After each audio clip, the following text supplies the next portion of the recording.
प्रभु जीशु ख्रीष्टଙ୍କ बहुमूल्य नामरे समस्तଙ୍କୁ praise the Lord.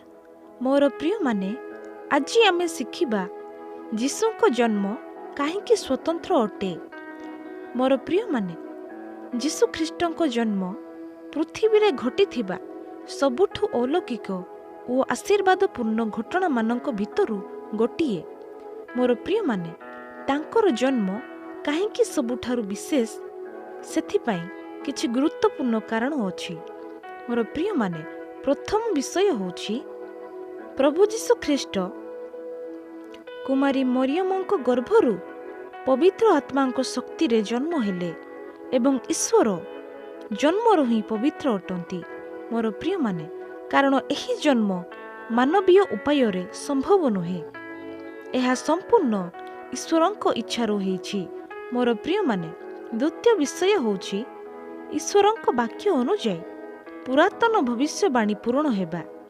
मोर प्रिय माने जीशुଙ୍କ जन्म हेबार 2000 वर्ष आगरु भविष्यत वक्ता माने भविष्यवाणी करिथिले कि एक कन्या गर्भवती होई पुत्र प्रसव करिबो।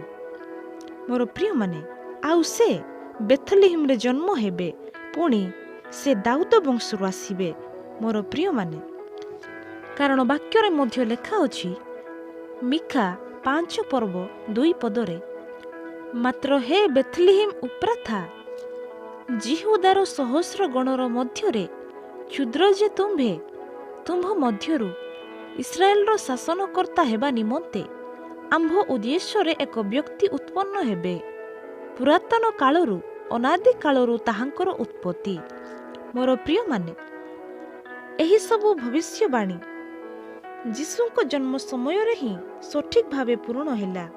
मोर प्रिय माने एहा प्रमाण दिए जे से ही ईश्वरଙ୍କ प्रतिज्ञाकारी मसीहा अटंती।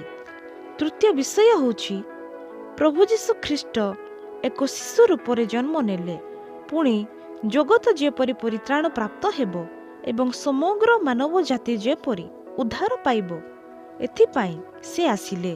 मोर प्रिय माने चतुर्थ विषय होछि प्रभु मनुष्य भावे पृथ्वी रे आगमन कले। जन्म द्वारा ईश्वर निजे मनुष्य रूप धारण करी आम सहित रहिबाकू आसीथिले। मोर प्रिय माने ए कथा असाधारण।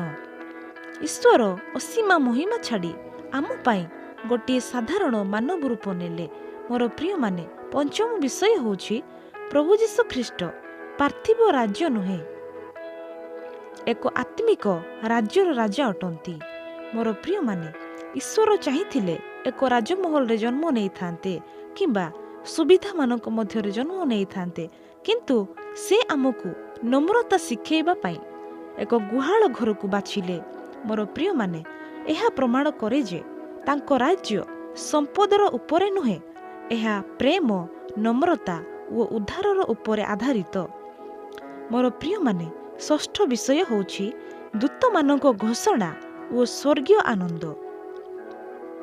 जीशुଙ୍କ जन्म हेबा बेले दूत माने आकाश रे देखा देई कहिले लूक 2 पर्व 10-11 पदरे मु समस्त लोकंकर अत्यंत आनंदजनक सुसमाचार तुम्भमानंकु जणाउछि। मोर प्रिय माने कारण आज दाऊदଙ୍କ नगर रे त्राणकर्ता जन्मग्रहण करी अछंती, से ख्रीष्ट प्रभु। मोर प्रिय माने सेते बेले स्वर्ग आनंद कला, पृथ्वी शांति पाइला। प्रभु जीशु ख्रीष्ट आसिले मानवकु पापरु उद्धार करिबाकू, पुणी से जन्म नेले मनुष्यकु ईश्वरଙ୍କ सहित पुनर्मिलन कराइबाकू। तांको जन्म हेला उद्धारर आरंभ। मोर प्रिय माने जीशुଙ୍କ जन्म स्वतंत्र एथिपाई कि जे से निजे नम्र अटंती। एथिपाई से नम्र भावरे गुहाल घरे जन्म हेले, कारण से आसिले उच्च ओ तलकू एक करिबाकू। से आसिले नम्रता दया ओ प्रेम प्रकाश करिबाकू। मोर प्रिय माने प्रभु जीशु ख्रीष्ट आमको केबे मध्य छाड़िबे नहीं, कारण से आम सह चालुथिबा, आम सह कांदुथिबा, आमको उद्धार करुथिबा परमेश्वर अटंती। मोर प्रिय माने तांको जन्म आज मध्य जीवन को परिवर्तन करुछि। मोर प्रिय माने जो माने ताहांकु विश्वास करी ग्रहण करती ତାଙ୍କ ଜୀବନରେ ନୂଆ ଦିନ, ନୂଆ ଆଶା, ନୂଆ ପଥ ଆସେ। ମୋର ପ୍ରିୟମାନେ, ମୁଁ ଶେଷରେ କହି ରଖୁଛି ଯେ ଯୀଶୁଙ୍କର ଜନ୍ମ ସ୍ୱତନ୍ତ୍ର ଅଟେ ଏବଂ ତାହାର କାରଣ ଗୁଡ଼ିକ ହେଲା ସେ ଅଲୌକିକ ଭାବେ ଜନ୍ମ ନେଲେ, ଭବିଷ୍ୟବାଣୀ ପୂରଣ ହେଲା ଏବଂ ସେ ଆସିଲେ ପୃଥିବୀକୁ ଉଦ୍ଧାର କରିବାକୁ। ନମ୍ରତା ଓ ପ୍ରେମର ଉଦାହରଣ ସେ ଦେଲେ ଏବଂ ଆମ ସହିତ ରହିବାକୁ ସେ ଆସିଲେ। ମୋର ପ୍ରିୟମାନେ, ଯଦି ଆମେ ଆମ ହୃଦୟରେ ତାହାଙ୍କୁ ସ୍ୱୀକାର କରିବା, ତେବେ ତାଙ୍କ ପ୍ରେମର ଆଲୋକ ଆଜି ମଧ୍ୟ ଆମ ଜୀବନକୁ ପରିବର୍ତ୍ତନ କରିଦେବ। ମୋର ପ୍ରିୟମାନେ, ଆଜିର ଏହି ଛୋଟ ଶିକ୍ଷାରେ ପ୍ରଭୁ ଆମ ସମସ୍ତଙ୍କୁ ଆଶୀର୍ବାଦ କରନ୍ତୁ।